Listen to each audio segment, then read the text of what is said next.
नमस्कार।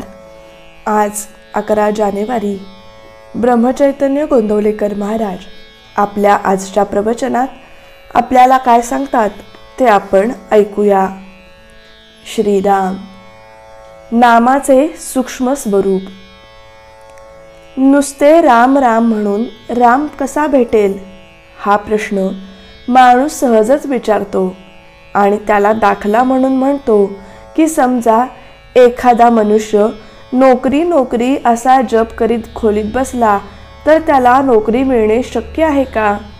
वर करणी हा दाखला अगदी बेमालूम दिसतो खरा, पण थोडासा विचार केला तर तो इथे मुळीच लागू पडत नाही असे कळून येईल। जो दाखला द्यायचा आणि ज्या बाबतीत तो द्यायचा त्यांचे गुणधर्म सारखे असावे लागतात। राम नाम आणि नोकरी यांचे परिणाम एकमेकांविरुद्ध आहेत। राम राम म्हणण्याचा शेवट रामप्राप्तीत म्हणजे स्वतःच्या विस्मरणात होत असतो, म्हणजे देहबुद्धीतून देहाच्या पलीकडे जाणे, म्हणजे स्थूलातून सूक्ष्माच्या पलीकडे जाणे हा राम राम म्हणण्याचा परिणाम।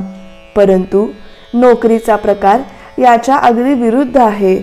मुळात नोकरी ही कल्पना सूक्ष्म आहे, नंतर ती मिळावी म्हणून 10 जणांचे आर्जव करायचे, त्याच्यानंतर ती देणारा भेटायचा आणि मग आपण ती नोकरी करायची।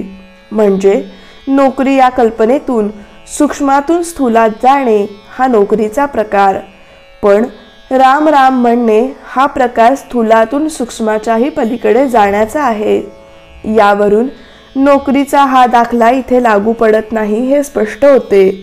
दुसरी गोष्ट म्हणजे नोकरी नोकरी असा जप करून नोकरी मिळणे कठीण हे तर खरेच, पण राम राम म्हणून राम मिळणे कसे सोपे किंबहुना कसे हमखास शक्य आहे ते पहा। नोकरी म्हणजे मुळात कल्पना असून ती प्रत्यक्षात आणण्याकरिता इतर अनेक गोष्टींची कशी जुळवाजुळव करावी लागते हे आपण आत्ताच पाहिले।